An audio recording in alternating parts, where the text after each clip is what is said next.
Hello बच्चों, good morning. हमने पिछली क्लास में ये समझा था कि आवेश कितने प्रकार का होता है और आवेशों के गुण। ये जो पिछले क्लास में हमने आवेश के प्रकार देखे थे, दो प्रकार मिले थे, धन आवेश और ऋण आवेश। तो धन आवेश अगर दो प्लस प्लस आवेश है तो इसमें रिपल्सन होता है, प्रतिकर्षण होता है। और जो विपरीत प्रकार के, एक धन आवेश एक ऋण आवेश है, तो दोनों में अट्रैक्शन होता है, आकर्षण होता है। ओके बच्चों, तो आज हम इन्हीं आवेश को इलेक्ट्रॉनिक सिद्धांत के द्वारा समझने का प्रयास करते हैं। इलेक्ट्रॉन थ्योरी के द्वारा समझने का प्रयास करते हैं कि कोई वस्तु आवेशित कब होती है, किसी वस्तु पर धन आवेश कब आएगा और ऋण आवेश आएगा। साथ में बच्चों मैं ये आपको बता दूं, ये जो धन आवेश और ऋण आवेश रखने की रखा था फ्रैंकलिन ने, ये उन्होंने रख दिया कि इसको हम प्लस कहेंगे। जैसे कांच की छड़ के पास जो आवेश आया तो उसका नाम उन्होंने प्लस रख दिया और रेशम वाले पे माइनस, पर ये कोई जरूरी नहीं था, उन्होंने रख दिया, उसी को हम लोग मानते चले आ रहे हैं। ओके, अब हम बात करते हैं आवेश का इलेक्ट्रॉनिक सिद्धांत। इसके लिए हमको परमाणु की संरचना पे जाना पड़ेगा।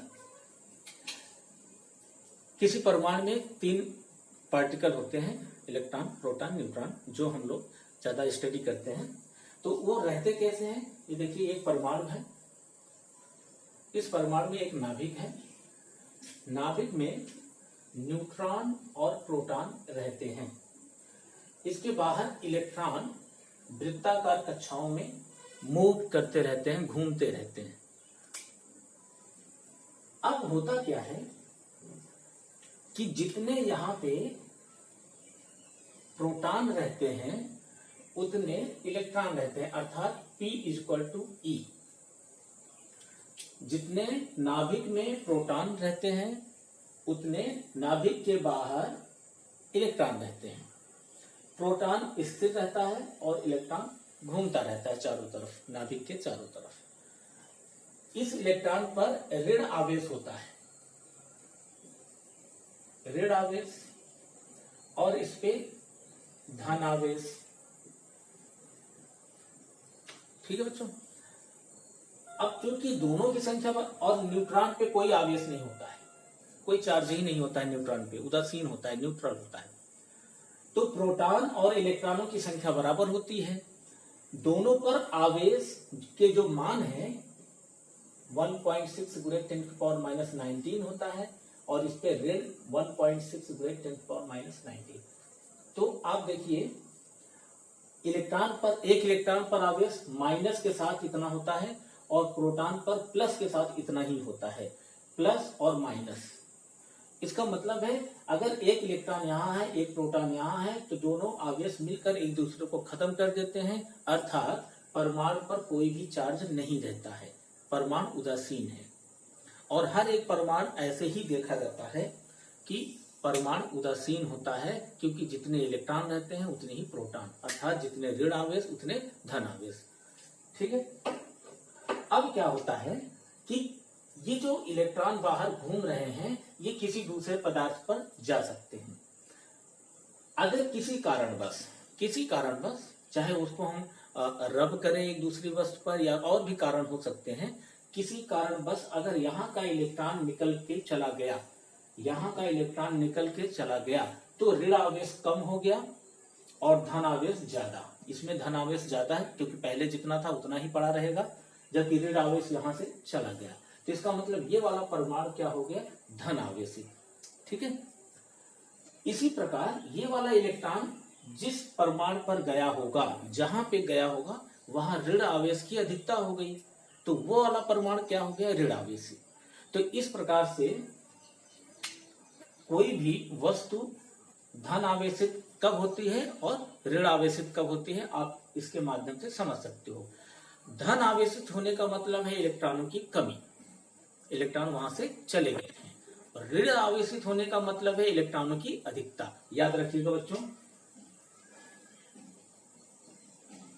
वस्तु धन आवेशित है, इसका मतलब है इलेक्ट्रॉनों की कमी। वस्तु ऋणावेशित है, इसका मतलब है इलेक्ट्रॉनों की अधिकता। ठीक है, अब आपके सामने मैं एक क्वेश्चन रख रहा हूं, उसको आप देखिए और जवाब देने की कोशिश कीजिए। मान लीजिए एक पदार्थ से 5 इलेक्ट्रॉन चले गए।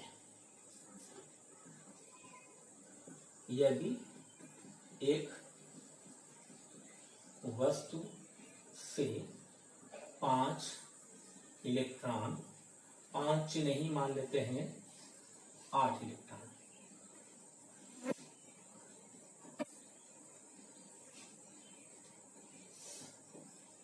चले गए हैं, तो वस्तु पर उत्पन्न आवेश व प्रकृति बताइए। ठीक, तो इसमें जो अभी हमने क्वांटीकरण पिछले चैप्टर में पढ़ा था, तो क्वांटीकरण से एक फार्मूला मिला था Q बराबर NE, मतलब किसी पदार्थ में कितने आवेश हैं ये हम उस फार्मूले की सहायता से प्राप्त कर सकते हैं। तो आंसर में क्या होगा, अभी आप देखिए इलेक्ट्रॉनों की संख्या, मतलब N बराबर 8 है और E बराबर क्या होता है हमको पता है 1.6 × 10⁻⁹ कूलम। ठीक, तो हमको Q पता करना है, तो Q बराबर क्या होता है NE, नंबर ऑफ इलेक्ट्रॉन्स 8 है और E का मान है 1.6 × 10⁻⁹। आप इसको गुणा करेंगे तो 1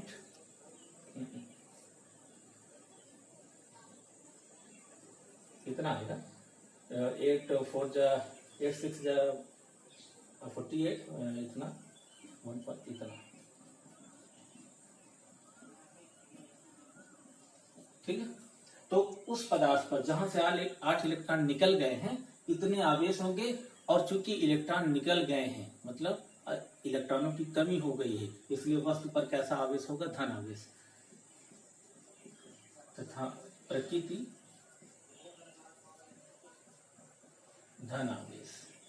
ठीक, इस प्रकार से हम इलेक्ट्रॉन थ्योरी के सिद्धांत पर किसी पदार्थ पर आवेश कैसा होगा, धन आवेश होगा या ऋण आवेश होगा, इसको भी बता सकते हैं। ओके बच्चों, थैंक यू।